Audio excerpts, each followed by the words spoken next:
How you doing today, guys? Eric here, and today I got a little bit of a DIY project. I'm going to build a plyometric box that you see in CrossFit gyms, or we even have one over at the YMCA. So I figured rather than spend 150 bucks for a pre-built one, I'm going to build one for 30 bucks with a sheet of plywood and the tools that I already own. This is going to be 30 by 24 by 20. It should be able to get that out of one sheet of plywood here.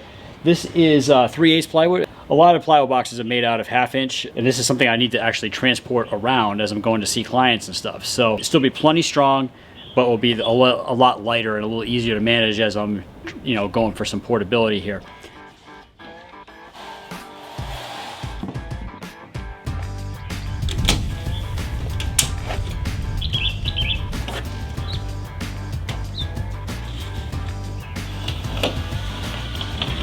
I started off by cutting off a 30-inch piece that I then cut in half. Then I cut an 18.5-inch piece that I also cut in half.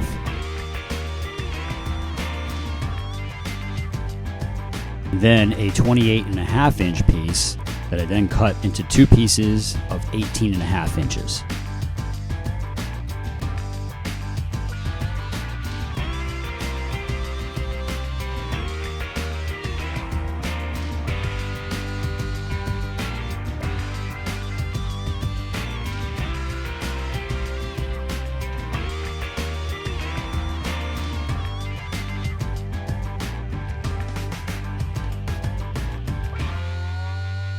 So I got all the pieces cut out. So what I'm going to do is I'm going to put together all the smaller sides first, and I'm going to use my nail gun along with some construction adhesive to really hold everything together and get everything as square as I can. Plywood is a little bit warped, so I'm going to be pushing it into square as I go and driving the nails in.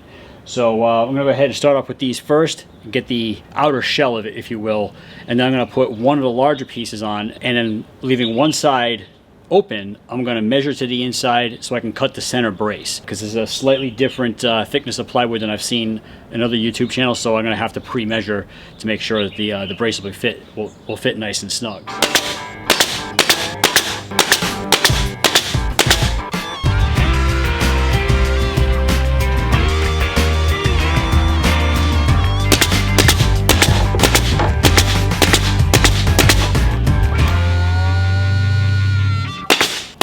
Alright, so I've got the four sides assembled here now, and I just got to put the two longer sides on each side. But what I've discovered is that because I'm using slightly thinner plywood than was used in the plans I saw online, there's a little bit of an overhang. So if I push this end over here flush, it fits perfectly from here to here, but as you can see, we got an edge right here.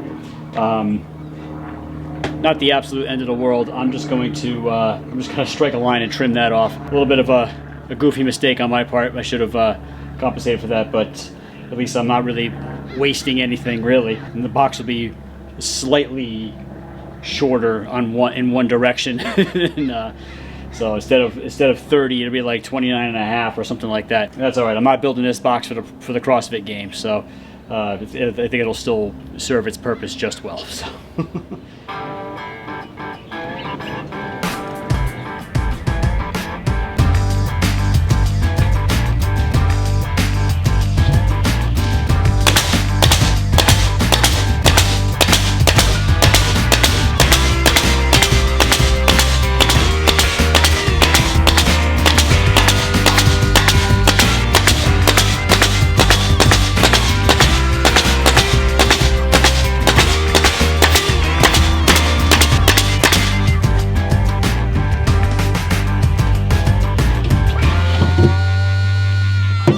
Like I said, I just had to measure the inside dimension to cut the center brace.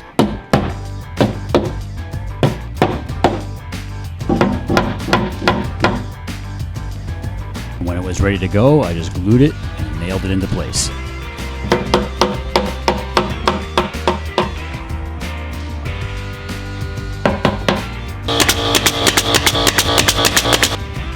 And then it was time to put the final piece on.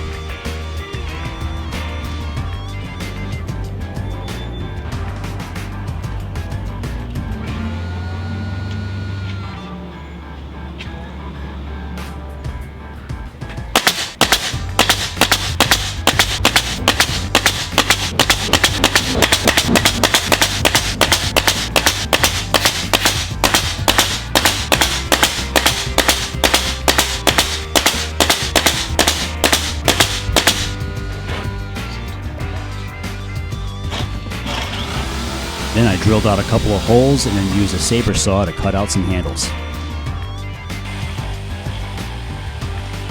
And I couldn't resist playing with the super slow-mo feature of my camera for some dramatic effect.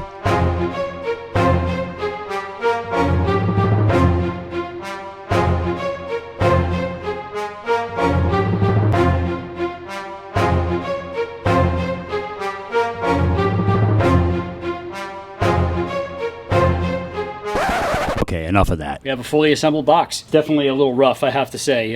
Mostly just because the used relatively rough construction plywood. It's you know, a couple of the seams are not exactly where I want, because they, you know, the wood was a little bit warped, so it's not exactly where I want it, or it's not like absolutely perfectly square.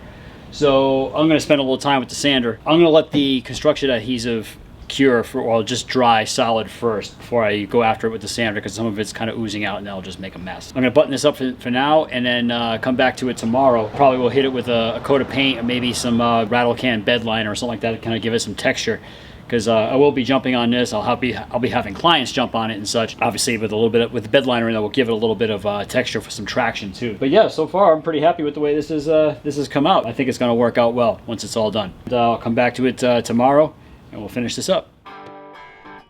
So the next day I started off by flushing up the edges using a flap disc on my angle grinder.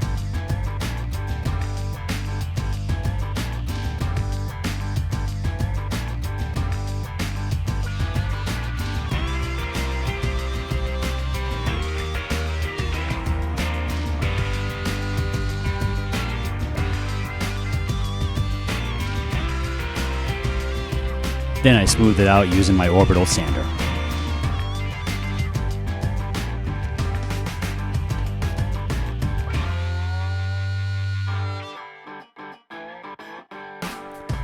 I used a drum sander attachment on my Dremel tool to smooth out the handles.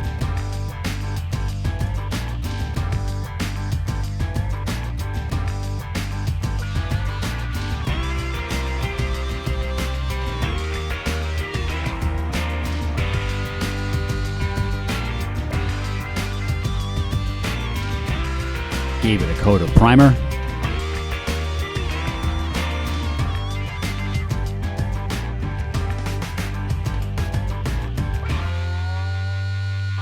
The surface still had plenty of texture, so instead of using bed liner, I decided just to use my trademark green.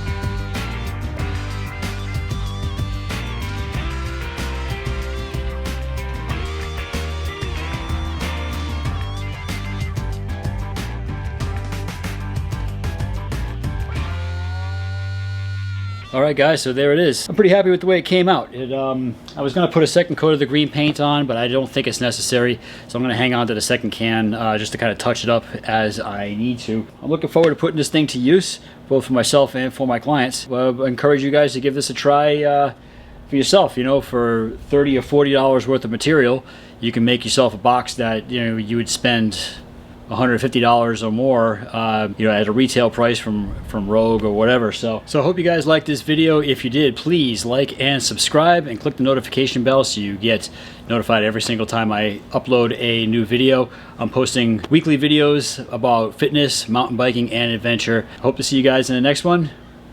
Take care.